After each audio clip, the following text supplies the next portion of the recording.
Um, so everyone who's on, thank you so much for joining.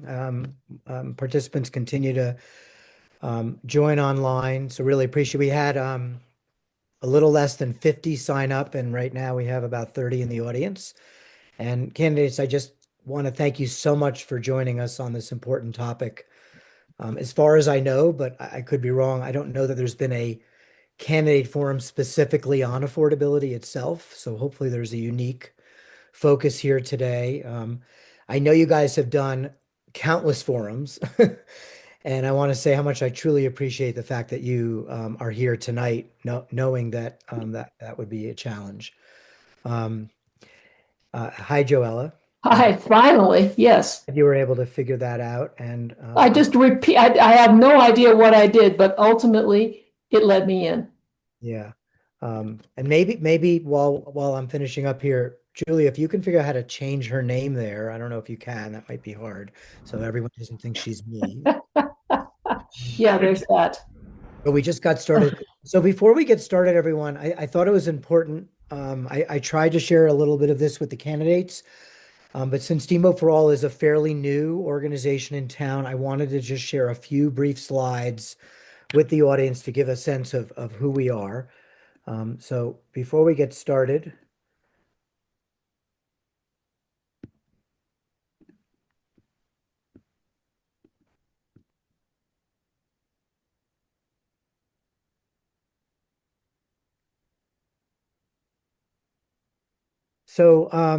our mission is to preserve the economic diversity and sustain a thriving workforce in Steamboat, ensuring that people who are making our community vibrant, teachers, healthcare workers, first responders, service industry employees, and more can afford to work, live, and thrive here.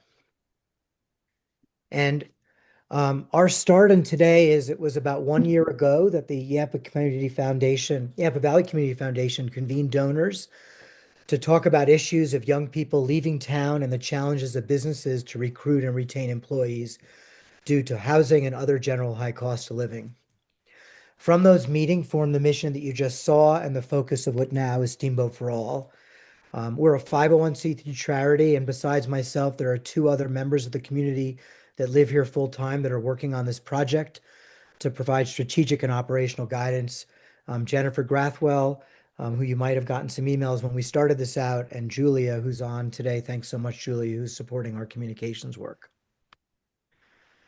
Today, we're a growing group of concerned residents ready to contribute our time, talent, and treasure to help maintain the steamboat we love in three focus areas: addressing the cost of living in this town, helping to advance affordable housing policies, and trying to strengthen communication and accountability. We have three ways we work. I'm not going to go into the specifics. Tonight is a good example of how we try to educate the public by holding this forum, and the forum, which I'll mention at the end as well, but for those who might leave early, will be posted on our website a couple of days after this, along with three other webinars that we've held already this year on various topics. We advocate, so we will, under the guise that we can as a 501c3, try to find policies that we think are supportive of affordability issues and support those as they're going through city council and other ways that they're being brought to the community. And then finally, we donate. We support first with our time, projects that maybe are fledgling and trying to get going. And if we feel like it's worthwhile, we try to raise the money, not big money, but with a big bang to try to move things along. And one of the best examples of that, which we'll have a question tonight on, is that we provided financial support to Brad Calvert at the City of Steamboat to launch, which was already in their city plan, an affordable housing dashboard.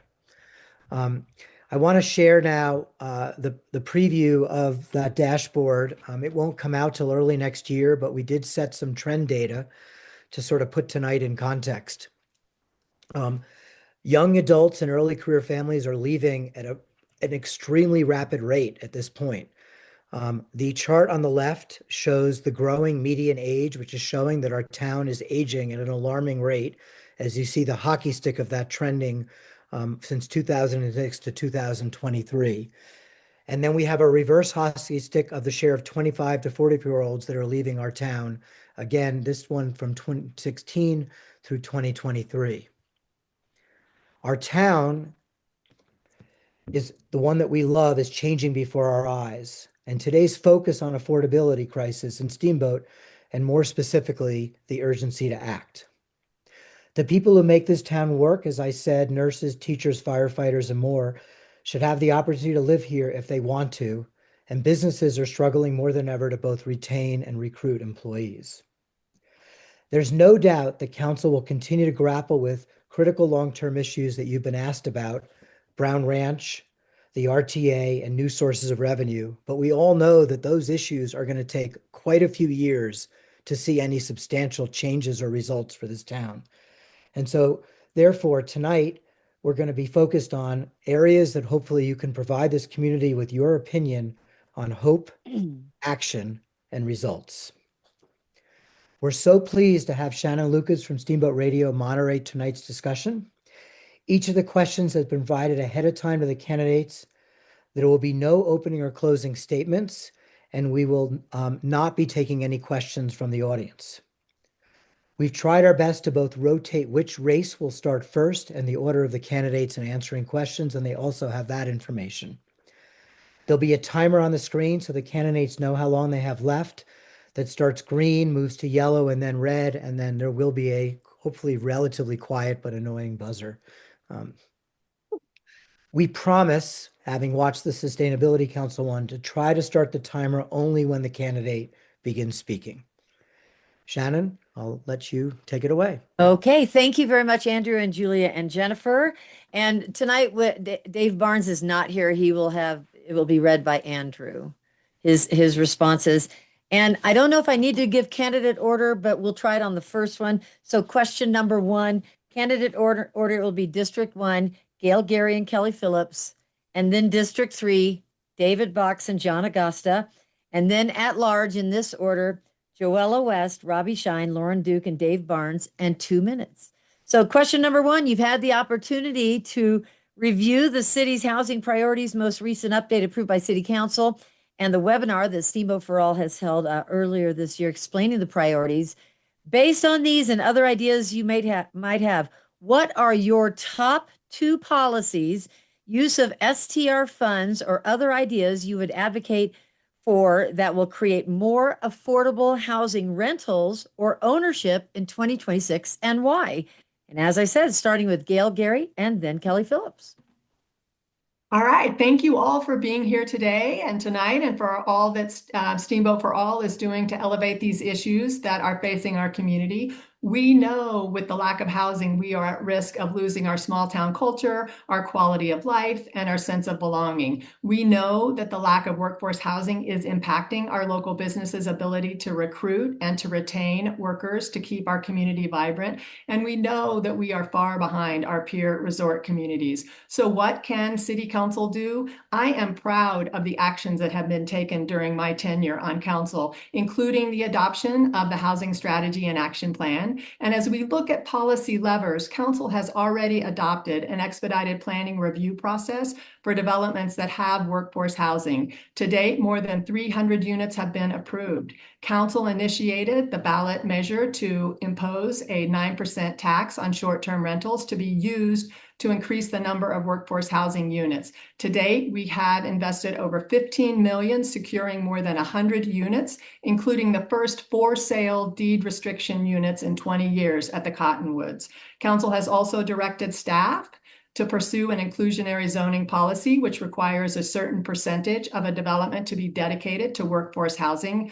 Council will look at this issue at our December work session and needs to continue to prioritize the adoption of an inclusionary zoning policy, which also promotes infill. A second priority is to continue to utilize the short-term rental money to secure more for-sale deed-restricted housing, either by working with public and private partners on planned developments, or by using the STR money to buy down the cost of market rate housing so that the price is more aligned with local wages in exchange for deed restrictions in perpetuity. I'm running for re-election because this is a foundational issue impacting our community. I know how the city operates and how to effectuate the change that's needed to accelerate solutions. Thank you.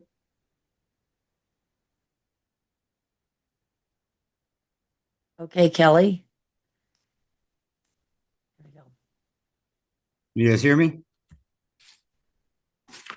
Yes. Okay. Afternoon, Steamboat. It's not about building a certain number of units, it's about building the right kind of housing for the people who are the backbone of our economy. The teachers, nurses, police officers, skilled tradespeople, working families. When these vital employees are priced out, businesses can't hire or retain staff, which makes it harder for all of us to succeed. A couple of things. First, immediate focused action using existing resources, targeted short-term rental funds rather than broad initiatives. We should direct the STR funds towards shovel-ready projects that can deliver results now. This means investing in local infill projects like deed-restricted accessory dwellings, modular and single-family home projects. These smaller scale targeted projects can quickly add to our housing stock and provide the opportunity for families and individuals who are truly invested in our community to get a foothold. Proactive land banking. We should use Proposition 123 and STR funds to strategically purchase and land bank infill parcels. I've talked extensively about 13th Street land, Sasac trailer lot, Windermere lots. The city could then partner with a restructured YVHA or other entities to develop the sites for high density desirable housing. These are on the bike path. These are already have existing infrastructure in place. Second, thoughtful, forward-looking development of Brown Ranch.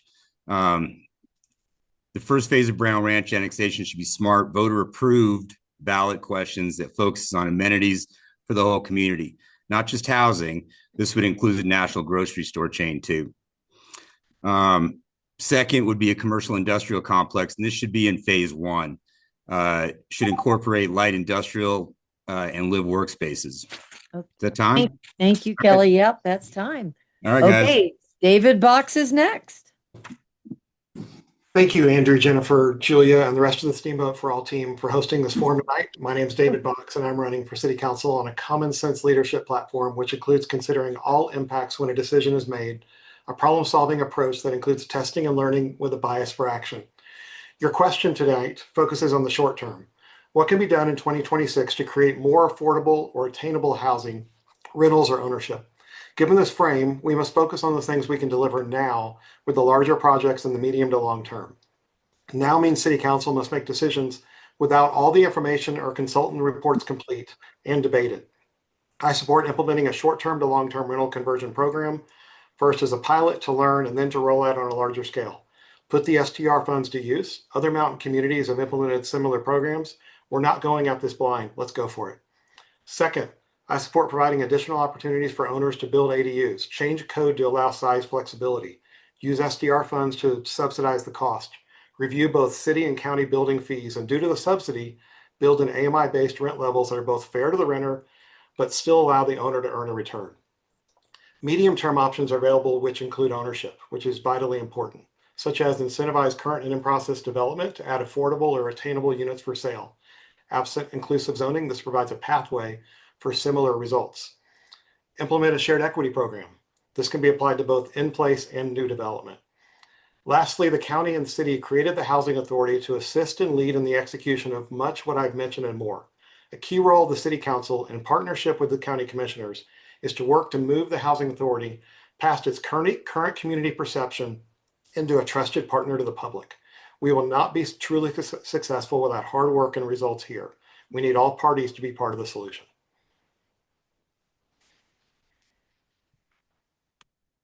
Thank you, David. John Augusta. Hello, everybody. I'm John Augusta. I'm going to forego my personal intro and talk instead about rehashing known ideas. I thought I'd introduce a couple of new ideas that I've been thinking about. And the first idea I call unfunded STR to LTR conversion. So City Council considered using about 500K in STR funds to incentivize movement of STR to LTR. But I found that there is actually appears to be a pool of STR owners who actually want to move to an LTR for a year or two, but they cannot do it because they would lose their STR status, and would thus losing hundreds of $1,000s of value in their current home. So they don't need the 500K incentive program. They just don't want to lose their home values that come along with the STR classification. So that's one idea. The second idea I call senior community with deed restriction conversions. So throughout these series of candidate forums, we've not addressed housing for the aging.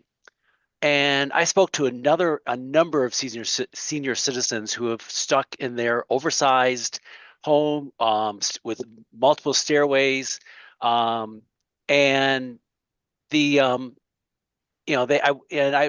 I would like to explore actually using phase 2 of Cottonwood to build out a senior community with row houses or single-story houses, ADA compliant units, and then sell those units at a market rate to 65-year-old and older who own a home.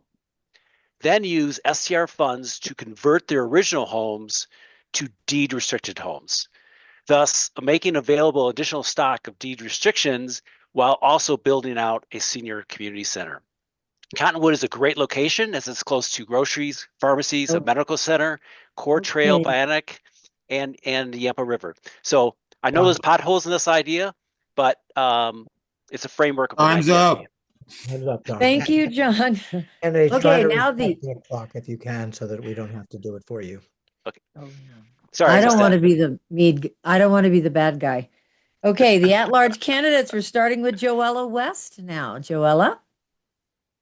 I've stated repeatedly in council meetings that council must utilize accumulating STR funds on near-term solutions. Council's already allocated $10 million to YVHA for the first for-sale housing units at Cottonwoods, which are affordable and planned for completion in 2026. So it meets the timeline that you're asking about in this question. $5 million of that will be earmarked to buy down the selling price, thereby making homeownership available to residents in lower AMI ranges. This will not only meet your proposed deadline, but also fulfill over 50% of the city's Prop 123 commitment of 42 affordable units. So that's my top strategy. We also had success with the base camp proposal that was brought to us by the Ad hoc Housing Committee. In less than 12 months, that resulted in 10 affordable rental units at the 60% AMI level. That was a very unique plan, and council was willing to take the chance. I supported that, and with the Ad hoc Housing Committee's new rolling proposal policy, I hope council will see more projects with the ability to make immediate difference. So that's my second top policy. Council also set a precedent with the loan to Gorman, which used $2.6 million of STR funds as a loan to obtain 11 deed-restricted units in Riverview. As you know, that project is complete, and the loan has been repaid. To the extent that this created a policy, if I get a bonus top policy, that would be it. Council has also discussed spending STR funds on a short to long-term rental conversion program. This has been implemented in other communities with moderate success, but it's costly and it would not make a difference within the next 13 months. I'm not at all sure that would have staying power. Thank you. Thank you, Joella. Robbie Shine, is Robbie here? Julia? Andrew? Robbie? Nope, No. he is not. Okay, we're going to move to Lauren.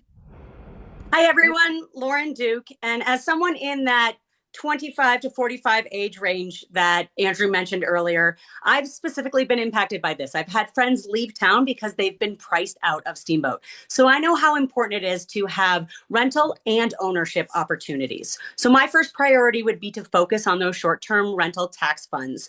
The $10 million investment in Cottonwoods is a great start. That is 86 individuals and families that will now have the opportunity to own a home in Steamboat in the 200s. That will change lives. So I'd like to see the city develop clear and data-driven metrics for STR allocation, measuring how many households are helped, how much affordability does each dollar create, and how are these investments advancing our housing goals, as well as a clear application process. How can the city adopt policies for small businesses and schools in order to tap into STR funds directly? My second priority would be to leverage Brown Ranch as well as other short-term high-impact solutions. At best, we know that Brown Ranch is 5 years out. And while we need to plan for this in the future, what can we do to create workforce housing today? That's everything we've heard already. Infill opportunities, encouraging ADU through easier regulations, and then identifying parcels within city limits that can be developed with a variety of deed-restricted units. Ultimately, any housing policy must serve one goal, and that is to help our workforce live and thrive here in Steamboat. That is how we ensure that our special community character is preserved. Thank you, Lauren. And now, Andrew, you're going to read Dave Barnes' statement. I am. So David Barnes submitted to me written answers that I will read without the level of excitement. I will just read them as monotone as I can. But our housing challenge isn't just about how much we build, it's about what we build, when we build, and who it's for. So far, YVHA has missed the mark with their last 3 apartment buildings. Steamboat needs housing that works for the people who make Steamboat work: teachers, nurses, police, electricians, plumbers, small business owners, working families. First, I'd focus our short-term rental funds on projects that are ready to go, not just talked about. That means smaller, local infill projects, deed-restricted accessory units, and modular or single-family homes on existing infrastructure. I would like to see targeted families and individuals that are investing in Steamboat with their lives and families get access to these units as they are identified. I would exercise Proposition 123 and ask to direct STR funds for land banking, utilizing YVHA once they have been restructured or within the city's powers to purchase infill land for future high-density housing. Housing that people want to live in, not that housing they have to. Think 13th Street vacant land and lots like Sasak Trailer and Windermere. Providing for the future now is as important as what we do today. Second, I want to see my Brown Ranch vision move forward, but in a thoughtful, targeted way. Phase 1 annexation, which would be a ballot question for voters, would focus on amenities for the community as a whole, a commercial center with a full-size national chains grocery store, supporting retail and a gas station. This could all be built with a land lease in place, providing YVHA with a sustainable income for future projects. Light industrial and work and live compartment help replacement commercial opportunities being pushed out to the downtown area. It would include 200 to 300 single-family homes, and then I am out of time. Okay. So our next question, remember that was Dave Barnes speaking through Andrew's voice. Okay, our next question, number 2, candidate order. We're going to start with District 3, John Augusta and David Box. Then we're going to go to the at-large, which will be David Barnes, Lauren Duke, Robbie, if he does come, and Joella West. Then we'll finish with Kelly Phillips and Gail Gary. So the next question about childcare, and it's a hot topic, particularly after the release of the report Childcare Needs Assessment by First Impressions.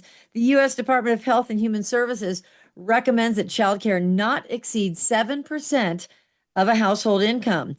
Families in Routt County are spending as much as 28%.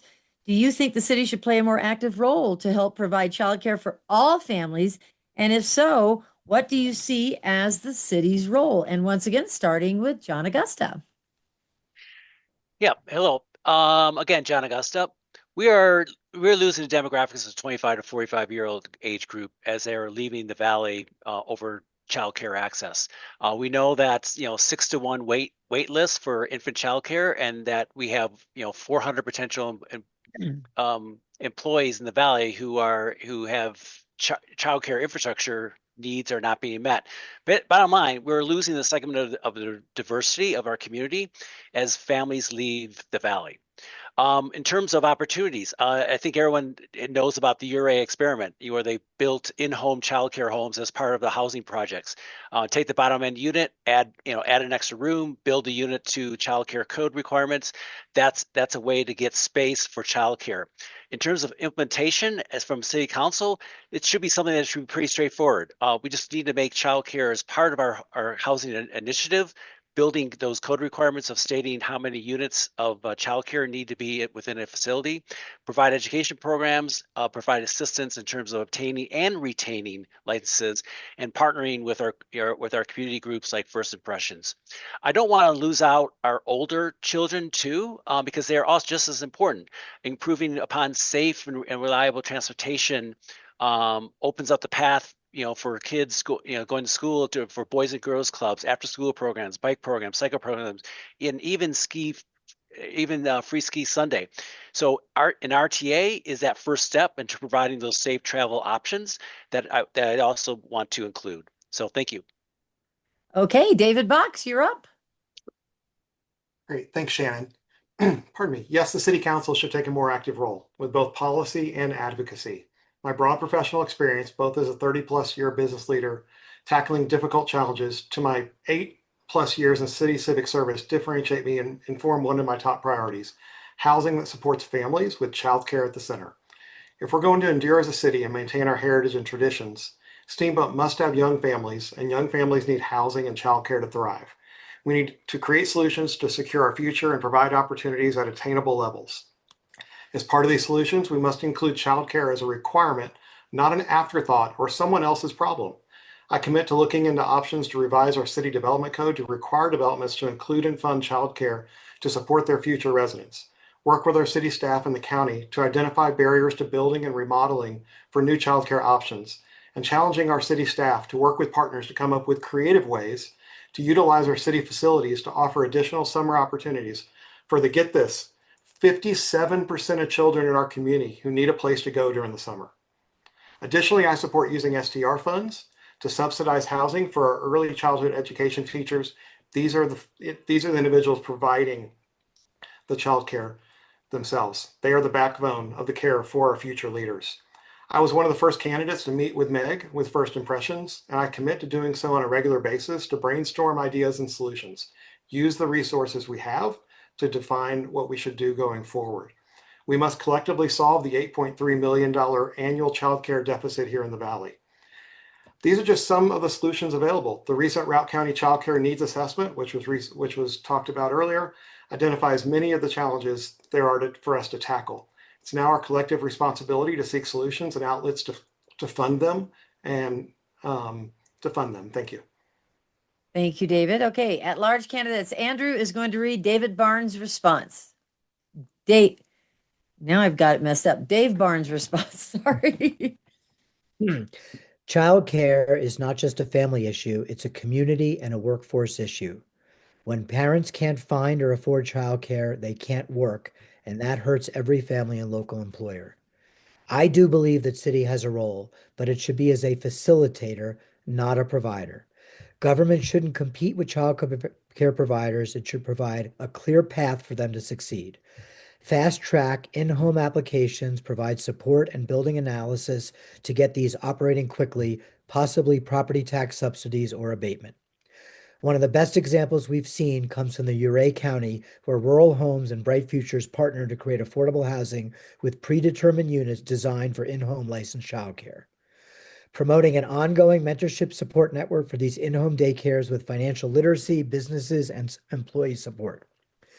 It allows residents to run small, licensed daycares right in their homes, not the traditional standalone or strip mall model, which involves high regulation and cost of occupancy.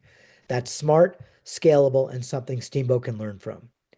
The city can also help by reforming zoning, allowing in-home licensed childcare in more permanent neighborhoods, and offering small startup or licensing grants.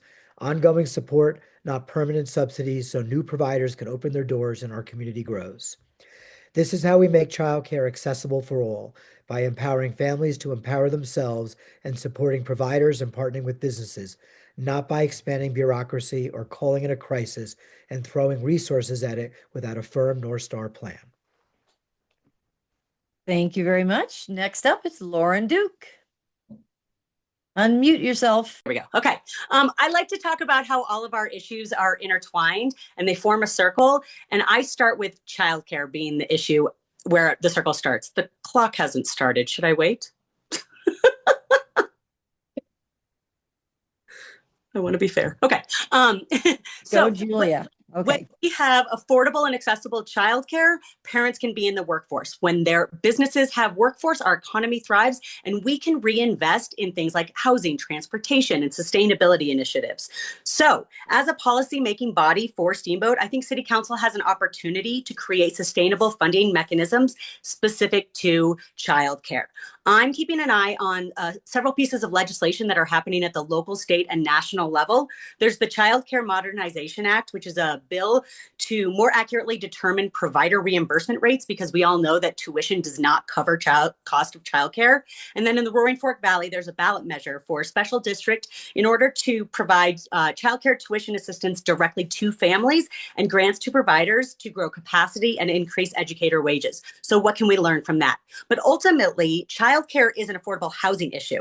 We can talk about in-home providers, but the caveat there is that those units need to be owned. They cannot be rented. So how, and childcare providers tend to be in that 20 to 40 age range, the exact demographic that's struggling to afford to buy here. So how can the city leverage STR funds to support opportunities for in-home providers to purchase those units?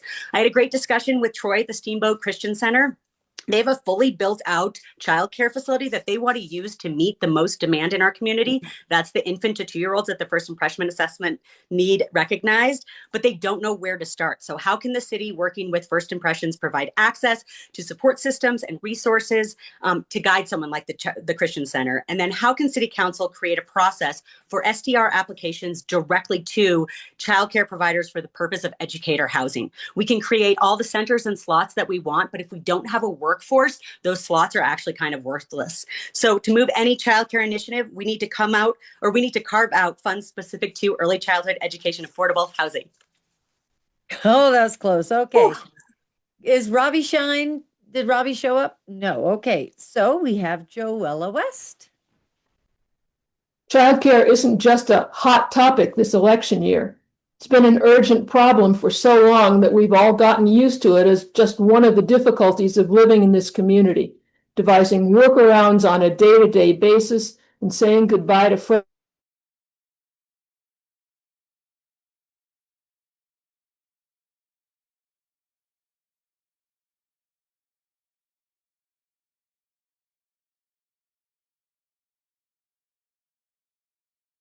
To occupy the city seat on the board of First Impressions of Routt County. So I've been an observer and sometimes participant in the process of searching for funding for adequate childcare and trained, supported, and fairly paid educators.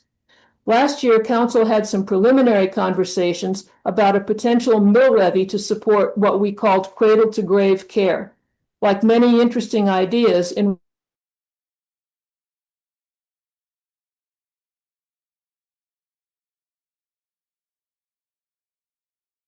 realigning sustainable, dedicated funding. I said during the campaign that one of my goals is initiating citizen conversations about a potential property tax, and hopefully childcare will be one of the areas of greatest need that will be discussed.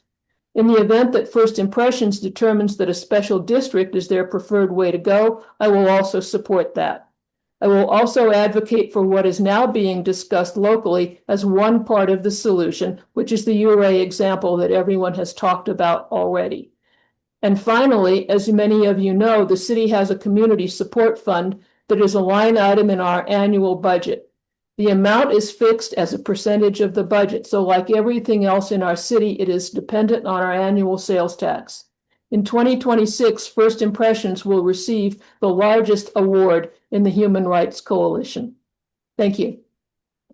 Okay, Kelly Phillips, you're up next.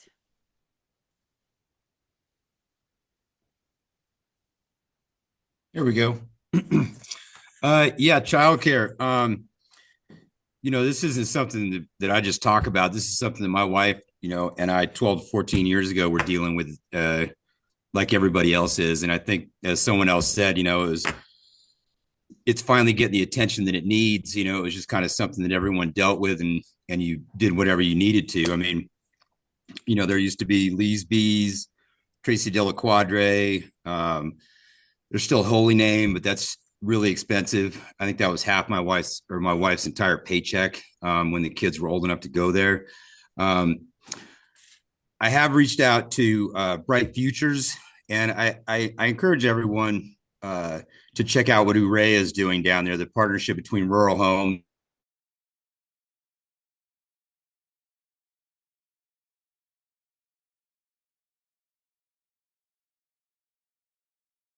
versus both housing and childcare.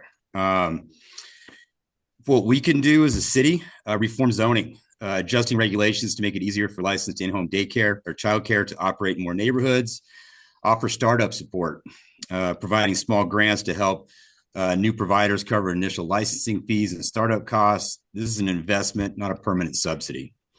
Provide ongoing resources, partnering with businesses, organizations, nonprofits to create support networks that offer providers financial literacy, business training, and mentoring. This approach empowers local entrepreneurs to meet critical market demand and allows providers to build sustainable businesses as our community grows. It's a strategic long-term plan, making childcare more accessible for anyone by supporting providers, not by expanding bureaucracy. Thank you, Kelly. And Gail Gary. My husband and I both worked full time when we were raising our kids, so I know how important it is to have safe and reliable childcare and the impact that early childhood education can have on our families. We also know that based on the study commissioned by First Impressions, that the lack of childcare costs this community around $10 million annually because there are individuals who aren't working because they don't have childcare. This issue is not only important for our families, but it's also important for our businesses, our local economy, and the strength and the character of our community. The lack of housing for our family and our workforce certainly play a role in the lack of the available childcare options. So to answer the question, yes, City Council needs to do everything it can within its jurisdiction to collaborate and to partner on efforts to increase the availability and affordability of childcare. We need to think about childcare as an essential infrastructure, specifically for children and with the capacity of the 0 to 2-year-old. And having said that, we are not the experts, so we need to rely on state and local experts like First Impressions to identify things that the city can do. We need to continue the financial support that First Impression gets through the community support funding budget mechanism that Councilor West mentioned, and we need to think creatively. The city has been working with the county and CDOT on a child care housing facility to be located on the land near the community.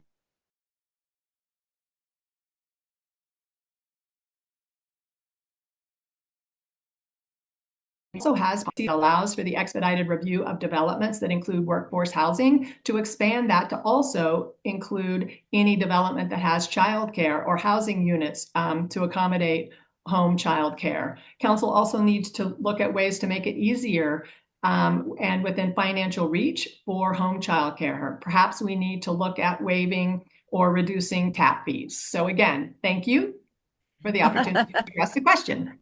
Okay. We are moving on to question number 3 of 5. So next we're going to start with Lauren Duke and then Dave Barnes and Joella West. Then we'll do District 1 with Gail, Gary, and Kelly Phillips, and then District 3, David Box and John Augusta. So this is about food along with housing and childcare, major cost of living expenses. Lift Up, the food bank, has served 14% of all of Routt County to date this year. They've seen a 20% growth in need, up to 731, and the SNAP benefits are ending this Saturday. So that is a big news story coming out. According to a research study conducted last year, 30% of Routt County residents are food insecure. Do you think the city should play any role in addressing food insecurity? And if so, what role? And once again, we're starting with Lauren Duke. Alrighty, thank you, Shannon. Yeah, food insecurity affects many of our neighbors, even in a place as prosperous as Steamboat. And as Shannon mentioned, SNAP benefits are not going to be distributed starting next week, and that impacts all of us. Many think that if they are not a recipient of SNAP or they don't know someone, that they won't be impacted by that, but they will. There's a stat out there that says every dollar in SNAP actually creates $1.50 to $1.80 in economic activity. And for a community like Steamboat that relies on sales tax, we are going to be affected by that. So what can the city do? We can strengthen partnerships with organizations like Lift Up and help with grants and city access or city space access or transportation so that food can be accessible to families. But we can also collaborate to understand the data and shed light on who is food insecure in our community. United Way of Colorado and therefore Routt County United Way are using ALICE reporting. This is asset limited, income constrained, employed.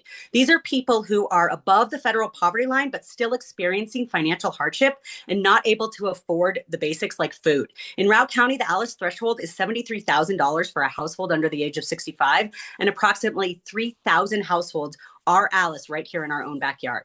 We don't necessarily recognize who's impacted by food insecurity, and too often we have a picture in our head that's inaccurate. Food security is not just about nutrition. It's about community well-being, economic stability, and dignity for everybody who calls Steamboat home. We as the City Council should also highlight opportunities to support statewide programs like Prop LL that's on the ballot this November to continue universal free school lunch. The more that kids are guaranteed a nutritious lunch at school, the more we can destigmatize free lunch programs, the more we can support local families, because we know the statistics of how important nutrition is for brain development. So let's eliminate the barriers for children to learn at school by providing a healthy lunch. Thank you. Okay. Next we have Andrew Wolk is going to read for Dave Barnes, who couldn't be here. So Andrew. And I changed my name on there, the suggestion of someone who texted me. So that even though I'm not him, you do remember the candidate's name, because that's what's most important here is that the words are David's words or Dave's.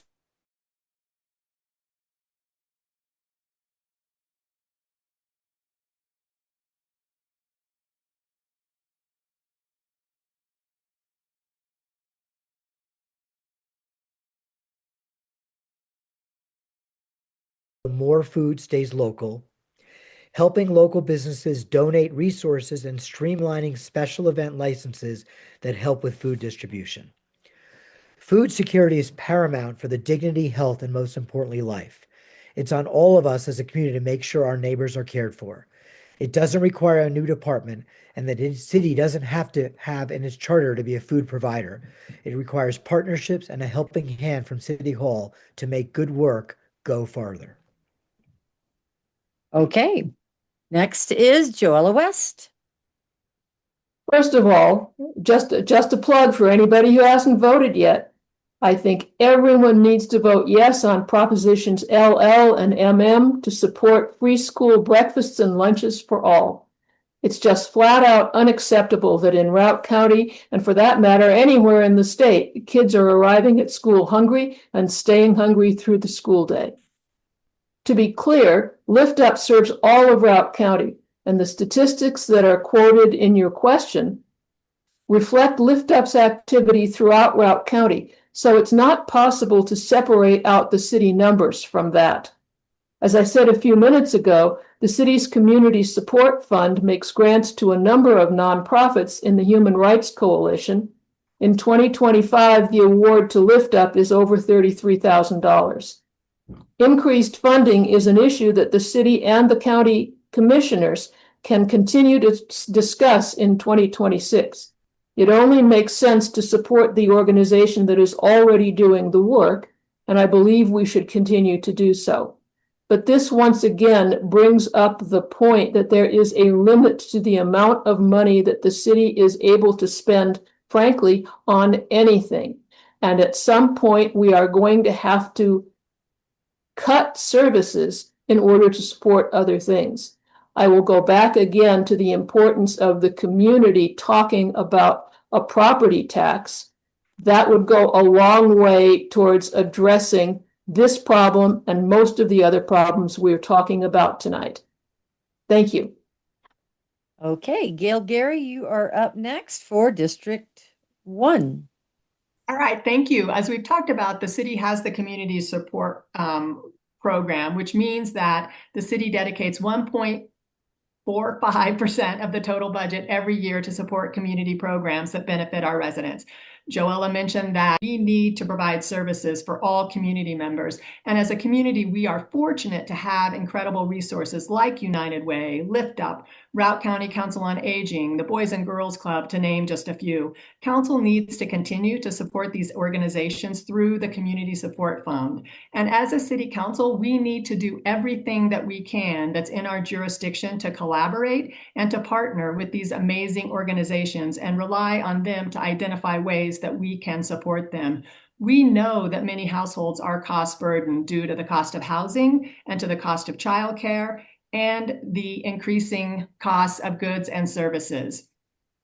The biggest lever that council has in addressing food insecurity is by focusing on policies that bring the cost of housing down so that it is in alignment with local wages. Keeping housing affordable is a foundational issue, and when we help keep housing costs down, families have more money to spend on the essentials like food. Supporting a regional transportation authority is another way to help ease the financial burden on households. If transportation is cheaper, again, families have more flexibility to spend their money on food. We know that more than 3,500 workers commute into Steamboat daily from the South Valley and from the West. And workers given the opportunity to take the bus will save on fuel costs, and there will also be savings due to avoided vehicle maintenance costs. According to a report on the economic benefits of the Roaring Fork Transportation Authority, gas savings are around $4,500. So again, with the adoption and the implementation of the RTA, we can help families balance their budgets. Thank you. Okay. And we're having some clock issues, but Andrew's apparently going to be doing it, and I'll do my best to try to help as well. Kelly Phillips, you're up next. I'll keep an eye out. I see it. Hey, you're starting it already? Oh, How go. do we do it there, buddy? All right, guys. Yeah, the city's role in addressing the food insecurity should be about building on the strengths of our community. A lot of the nonprofits that have already been mentioned, not creating redundant government programs, by empowering the incredible work already being done by our local organizations, Lift Up, Routt County United Way. The city can act as a crucial coordinator and facilitator.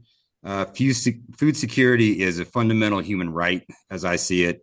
It's our collective responsibility as a community to ensure our neighbors are cared for. Removing barriers, proactively waiving and reducing fees for community food events,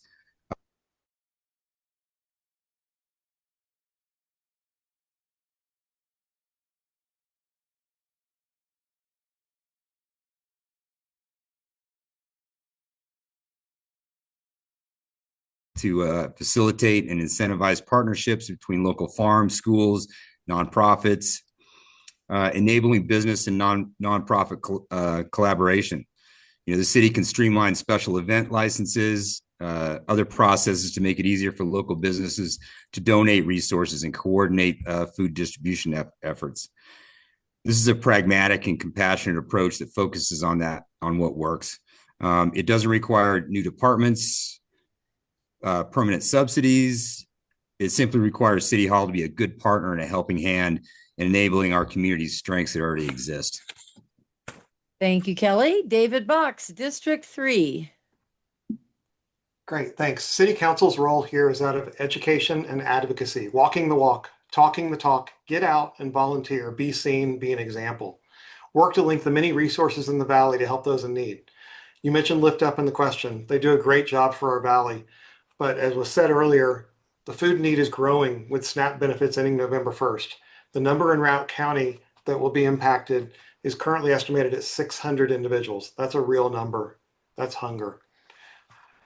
So I encourage all of us to donate to the Community Foundation Emergency Assistance Fund now. Don't wait till November 1st. But the other role as a council is to inform others about things that go on in our community to help those who have food insecurity. Does everyone know about the no questions asked bucket of food to pick up by anyone at Lift Up? Tuesday night, free community at the Catholic Church. Thursday night, free dinner at the Methodist Church. And they'll even deliver. And they have a blessing box outside. So many nonprofits, including my church, who provide assistance, no questions asked, and programs for our seniors, Meals on Wheels, 4 times weekly lunch at the community center hosted by the Council on the Aging, and teaching and advocating for the long term through programs such as the Cooking Matters classes hosted by the County Public Health Department and CSU Extension Office, which focus on nutrition education curriculum, providing participants with resources to develop their skills for cooking healthy foods on a budget and teaching others what they learn. The most powerful role the city can play in addition to this is addressing the underlying economic drivers. Food insecurity is often a symptom of low wages and high housing cost. The city must double down on its efforts to increase the supply of affordable, attainable, and workforce housing. There's a theme here. We must support businesses through considering the impact to these businesses in every decision we make. Will this policy be beneficial or detrimental?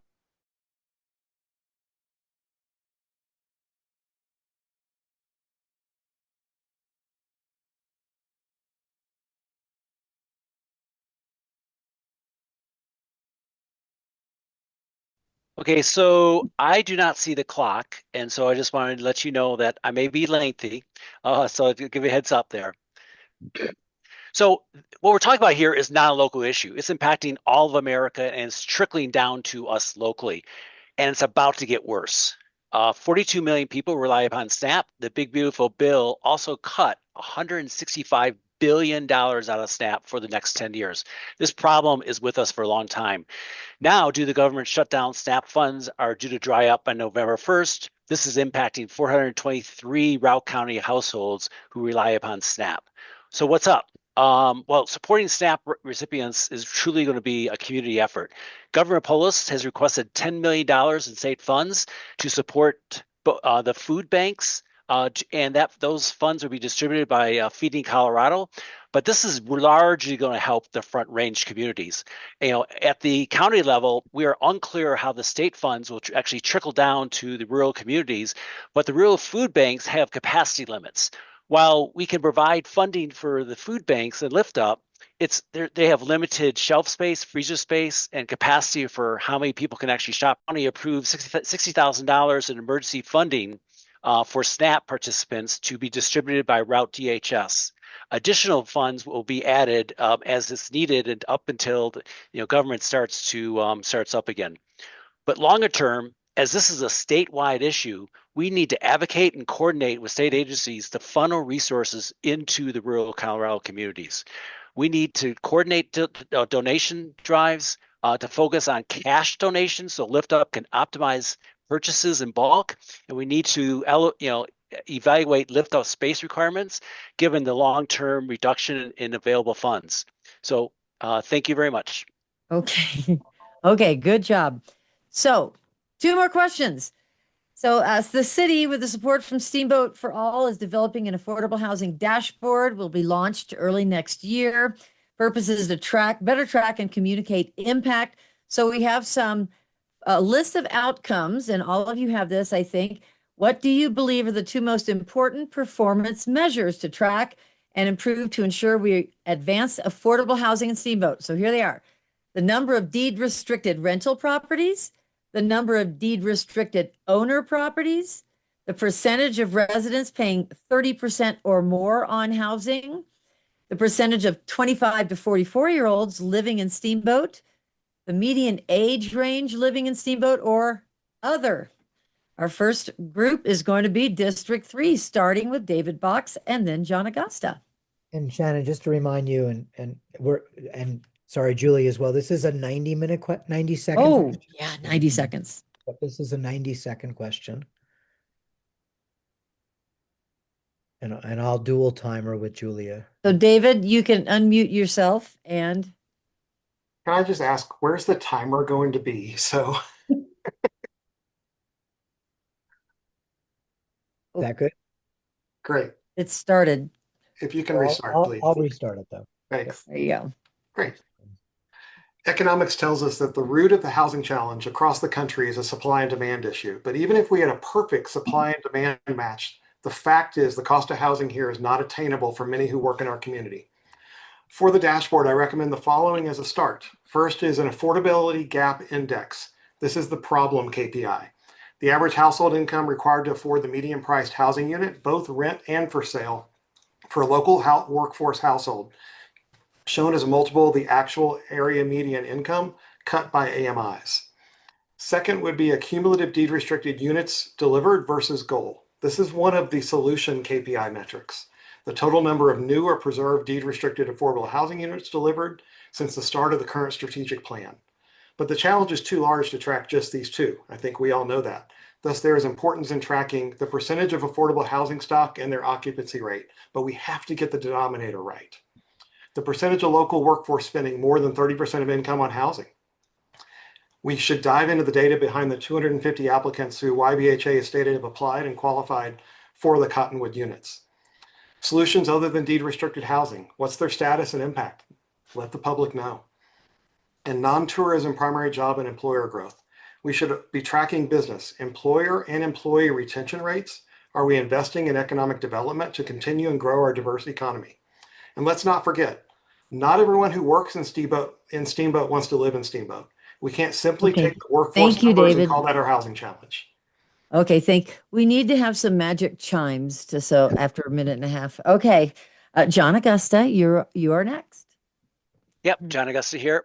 I'll admit, the Andrew and team, you may not like my answer. So I'm a process person, and clarity of policy goal, the clarity of policy goals and performance metrics are definitely needed for everything we work on, not just the housing dashboard. When two ideas conflict, it's usually because one's a bad idea. It's due to conflicting goals and directions. Stakeholders first need and foremost need to agree upon the set of goals. So regarding the dashboard for the performance indicators, I strongly agree that we need to define performance metrics. But first, we need to start with what are the goals that stakeholders all agree upon. From the agreed upon goals, we then could provide the supporting metrics. So what is our affordability goals? Is it to build 3,300 units to meet the demand of for close to home jobs?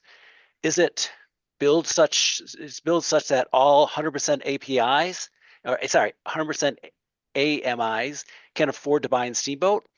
Or is it build so that 75% of those living in Steamboat can own? So again, we need to first set what our goals are, and then I can tell you what the metrics are that we need to achieve. Thank you. Thank you very much. At-large candidates, starting with Joella West. You've given us a number of measures in this list and asked us to choose from them. My question is, how do we assess their relative importance? How often do we want to measure? Do we want to measure annually, more frequently, less frequently? If we're looking to measure change, how long would it take to affect meaningful change in any particular program? Performance measures 1 and 2, the deed restrictions, would be a basic counting exercise, and I think they could be done on an annual basis, assuming that there's staff time to do that.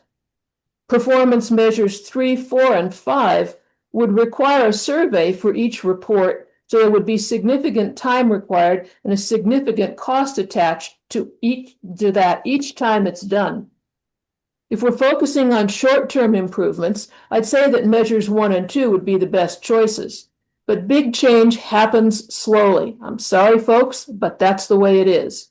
If we're looking to measure progress toward long-term housing goals, we should also get answers to measures 3 and 4 every 12 to 24 months. The median age range question seems to me like something we could measure every 3 to 5 years and probably should. Thank you. Thank you, Joella. Okay, Andrew, you need to do a timer yourself for Dave Barnes. And as a reminder, Andrew is reading for Dave Barnes's answers. You have a minute and a half. Am I right? Is it Lauren? Are you next, Lauren? I think Lauren's next. I did mess up. Lauren, you're next. I'm sorry. Go ahead. All righty. I want to thank you all Thank for the you. work that you've done on the affordability dashboard. It's a great step forward. I do think it's important to distinguish between outcomes and the strategies and tactics that we use to influence the outcomes. So I think that there are two major challenges we face. It's the percentage of residents spending 30% or more of their income on housing. We know that about 53% of renters in Steamboat pay more than their 30% income right now. So we need to track how many people are in this category and how that number changes over time. And then secondly, we need to track the percentage of 25 to 44-year-olds that are living in Steamboat. This age group represents our largest workforce, the young families, and the future of our community. Across Colorado, this demographic represents the largest exodus from mountain communities.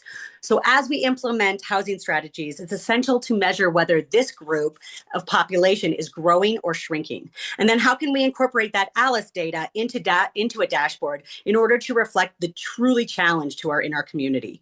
While the number of deed restricted units is an important indicator, ultimately, I believe that that's a tactic to achieve the broader goal of improving affordability and retaining young residents in Steamboat. Thank you, Lauren. Now we're going to have Andrew reading for Dave Barnes. I feel the dashboard can be an important tool. I do believe it needs a diverse set of ideas and diversity of thought as to the metrics and reporting benchmarks. Steamboat for All should seek out diversity of thought. When it comes to tracking results, the two numbers that matter most to me are, first, the number of deed-restricted ownership units. Because ownership builds stability, provides a greater sense of belonging in community. It builds pride of ownership and knowing you'll get out and what you put in plus some. It roots families here and keeps our workforce in Steamboat. The second is the number of 25 to 44-year-olds living here. We should establish an actual number based on census and abandon the percentage number. This will give us a better understanding of where the actual number stands and how it looks over time. While the old folks might be coming in droves, the actual number of 25 to 44-year-olds as a number might not change, but as a percentage, it could continue to decrease. That's our working backbone. This is the group that tells us if we're building a sustainable future or losing families to other towns.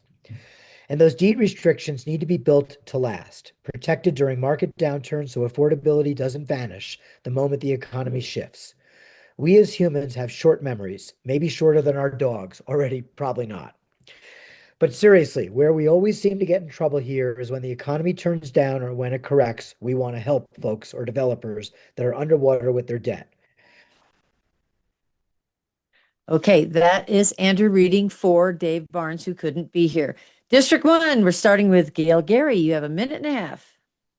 I want to begin by saying that I built my professional career as an entrepreneur and I've worked for large corporations throughout which I live by the mantra, you can't manage what you don't measure.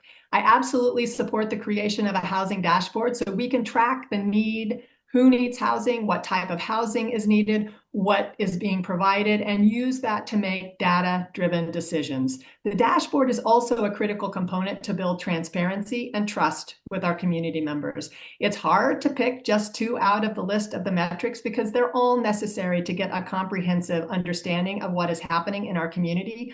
Having said that, though, we know that while our community is experiencing modest growth, that we are losing 25 to 44-year-olds, and we're seeing a dramatic increase in the 65 plus age group. This is alarming because the middle age group is the foundation of our community. They're the workers that provide the services the community relies on, as well as volunteer for the organizations and serve on the boards that our community members are dependent upon. To that end, the percentage of 25 to 44-year-olds living in Steamboat is one of the important performance metrics that we need to track. Another key metric is affordability, and specifically the percent of residents paying more than 30% or more on housing.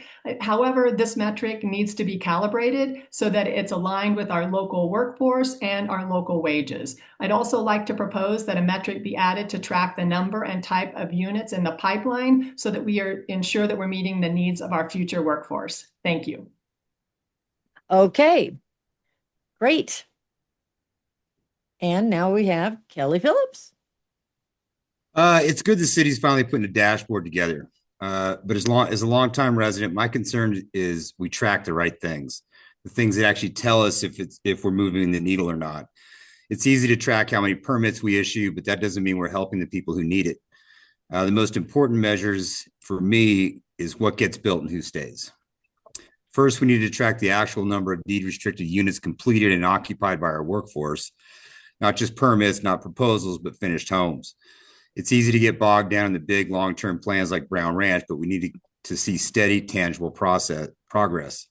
We need to know how many teachers, firefighters, ski lift operators are actually getting into these homes, not just how many units are in the pipeline.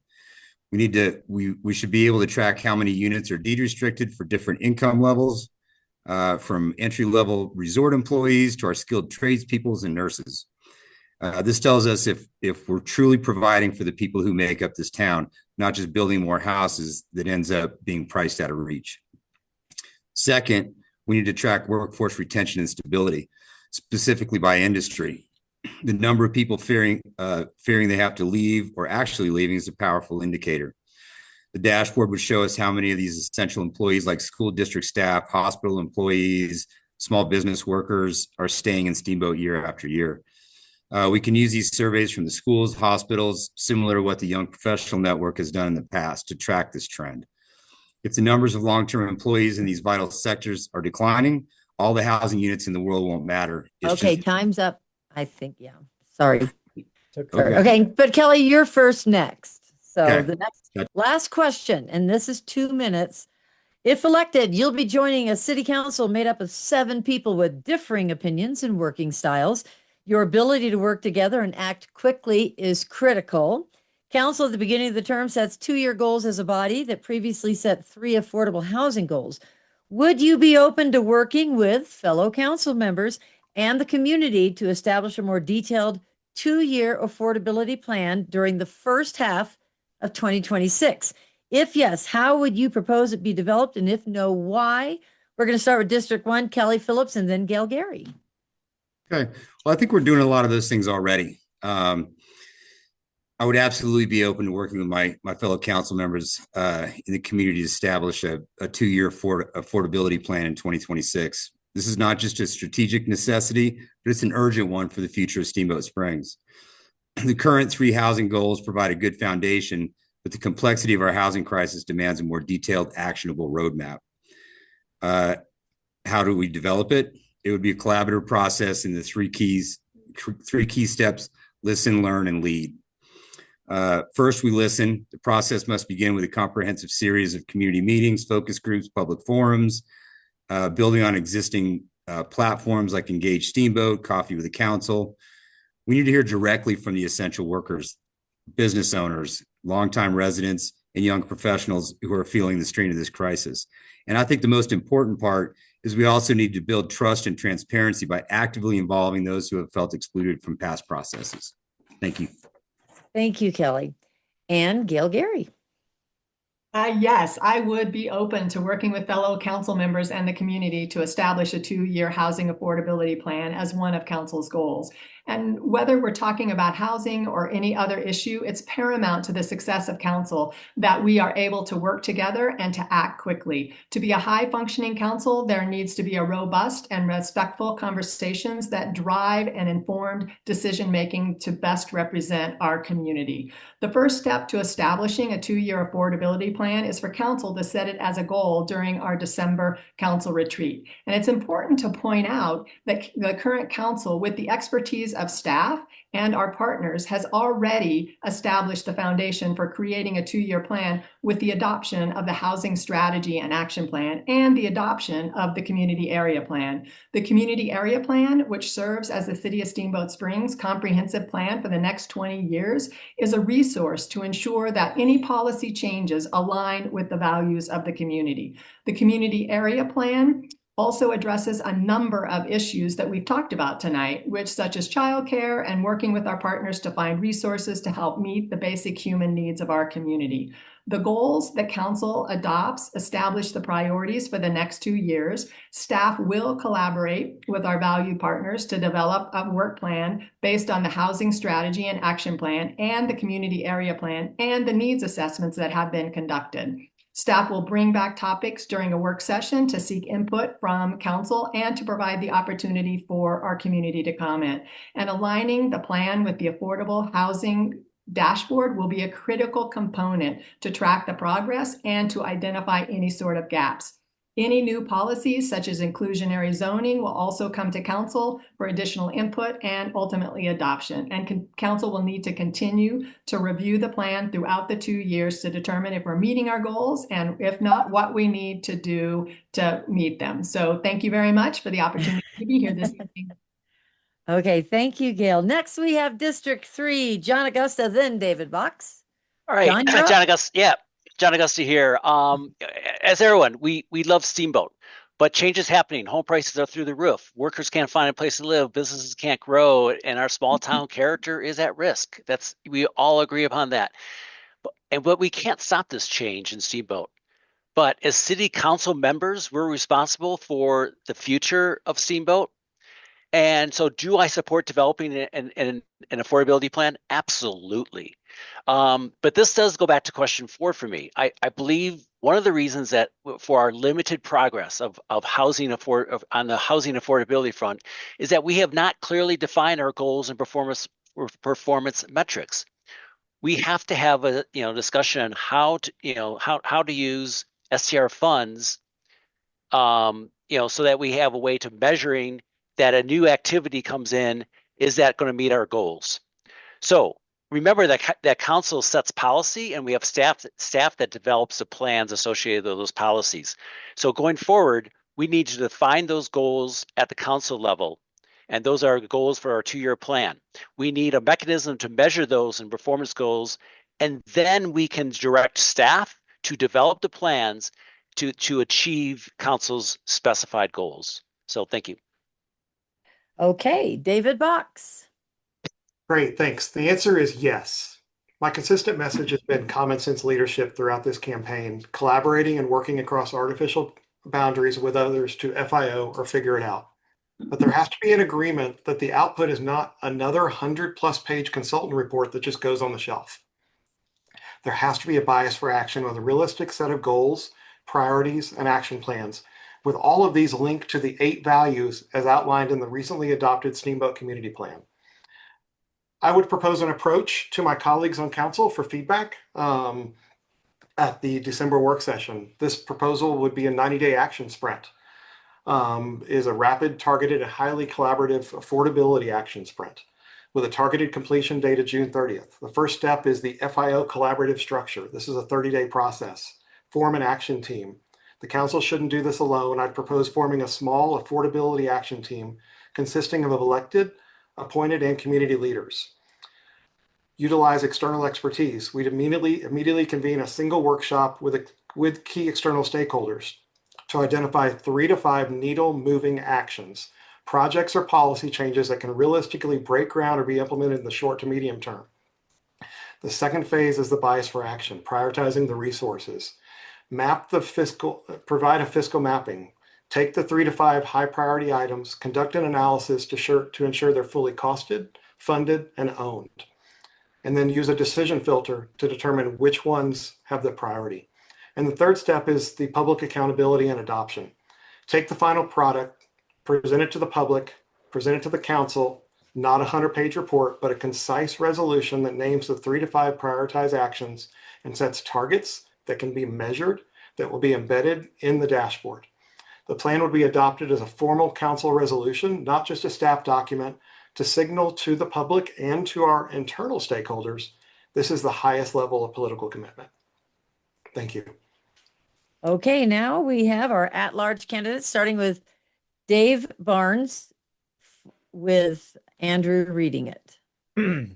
Absolutely, yes. I look forward to having thought diversity on the council.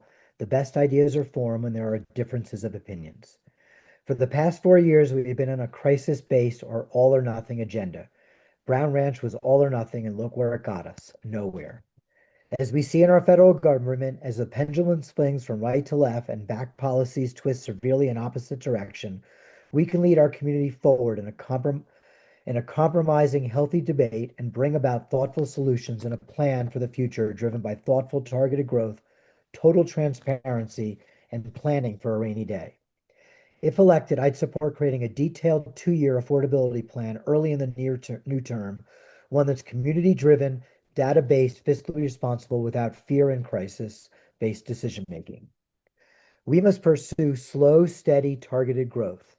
This way, we can track outcomes as we go and make sure we are not oversupplying the market or distorting it. The market always lags and takes time to correct, and we need to be on the right side when it does. Not in an oversupply situation, but rather being able to secure affordable units, projects, and the future demands. Together, we can set clear, measurable goals such as increasing deed-restricted ownership units or lowering rent burdens, partner with major employers to help with employee down payment assistance or contributing to housing funds. And we must ensure affordable housing protections stay strong even in tough times, because that's when our community will benefit the most in the long run and families in the short term. With transparency, collaboration, and accountability, we can build a better way forward, one that keeps Steamboat affordable, livable, and true to its community roots. Thank you, Andrew, reading for Dave Barnes. Okay, 2 more, Joella West and then Lauren. So Joella, you're up. As you all know, I've been on council for the past 4 years. So in my current life, and certainly in my past professional life, I have the skills and the experience to advocate, to collaborate, to read the room, and to compromise. I understand when to convey a sense of urgency, example Casey's Pond, and when to request more information. And I think that balancing those needs is critical. Council has a facilitated retreat once a year in December or January, at which we determine council goals for the next year, with a follow-up mini retreat 6 months later, at which we review progress. In the time I've been on council, housing has always been one of the top goals. I'd absolutely be open to council discussing your question at the annual retreat, keeping in mind the following. First, council already has a housing subcommittee consisting of 2 council members.